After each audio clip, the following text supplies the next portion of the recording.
मित्रों, आज हम आप सभी को महाराणा प्रताप की एक बहुत ही छोटी सी बच्ची के परम त्याग की कहानी बताने जा रहा हूँ, जिसे सुनकर तो पत्थर भी रो पड़ेंगे। मनुष्य की क्या बिसात है। महाराणा प्रताप अपने देश मेवाड़ की रक्षा के लिए मुग़ल शासन से लड़ाई लड़ रहे थे और उन्होंने निश्चय किया था कि जीते जी मेवाड़ को अधीन नहीं होने दूंगा। राज्य की रक्षा करना राजा का कर्तव्य होता है, ऐसा मानकर उन्होंने घोर लड़ाई लड़ी, परंतु मुग़ल सेना के आगे कहाँ टिक पा रहे थे। आखिरकार महल छूट गया, वन में रहने लगे, अरावली की पहाड़ियों में घूमने लगे, सैनिक एकत्रित करते और फिर लड़ाई की तैयारी करते। पत्नी थे, 2 बच्चे थे। बेटी 5-7 साल की जो थी उसका नाम चंपा था, बेटा छोटा था।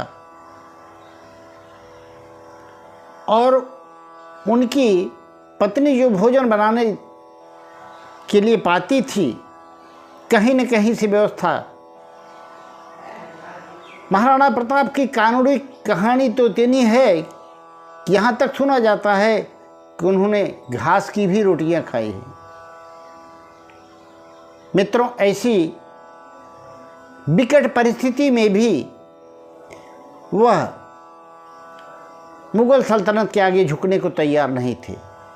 और उनकी बेटी चंपा जो थी, वह भोजन जब करती थी तो अपने भोजन में से लगभग आधा या तिहाया करती थी, बाकी का भोजन बचा करके रख देती थी अपने छोटे भाई के लिए। वह ये सोचती थी कि मेरा भाई छोटा है, भूख से तड़पेगा और रोएगा तो हो सकता है इसका रोना देख करके पिताजी टूट जाएं और मुग़ल सल्तनत के आगे हथियार डाल दें। इसलिए वह हमेशा आधा पेट खाती थी या कभी कभी नहीं खाती थी। मित्रों, एक दिन की बात हुई कि वहीं अरावली की पहाड़ियों में जहां महाराणा प्रताप थे, कुछ अतिथि आ गए। अब वहाँ उनके पास क्या था, खुद को खाने के लाले थे, उन्हें क्या खिलाएं। तभी उनकी बिटिया चंपा आकर के बोली, जो खाना उसने 6-7 दिन से बचा करके रखा था, पिताजी को देते हुए कहा, पिताजी ये भोजन आप इन्हें करा दीजिए। अतिथियों को भोजन कराया गया, चले गए। पर महाराणा प्रताप ने अपनी बेटी से पूछा कि बेटी, ये भोजन कहाँ से तुम पाई। और तब उसने बताया कि मैं अपने छोटे भाई के लिए भोजन कुछ बचा के रखा करती थी, भरपेट नहीं खाती थी। वही भोजन है जो आपको दिया हूँ। अब ये महाराणा प्रताप ये बात सुनते ही उनका कलेजा दहल गया। बेटी की सूरत को देखा और अपनी पत्नी को बुला करके कहा, कागज और कलम ले आओ, आज ही मैं मुग़ल सल्तनत को दासता स्वीकार कर लूँगा। अब मुझसे अपने बच्चों का ये दुख देखा नहीं जाता। अब था क्या, वहाँ पे एक पत्ता ले आई और लिखने के लिए कोयले का टुकड़ा ले आई। बेटी वहीं पास में ही पर खड़ी थी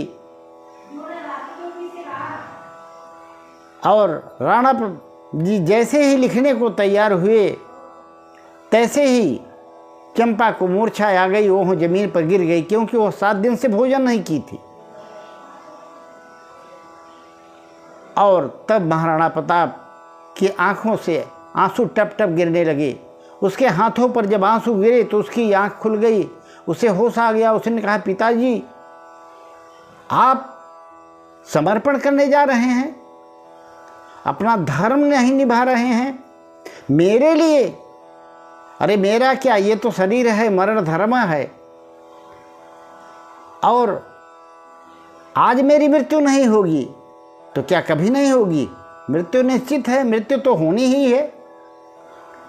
और रही बात संयोग की, हमारे आपके संयोग की, तो ये तो नश्वर शरीर है, संयोग वियोग होता रहता है। पर इसके लिए आप अपने धर्म को न छोड़ें।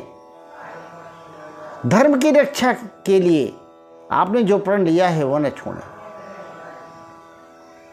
बेटी की ये बातें सुन करके महाराणा प्रताप की आंखों के आगे अंधेरा छा गया, कुछ भी नहीं देख सके।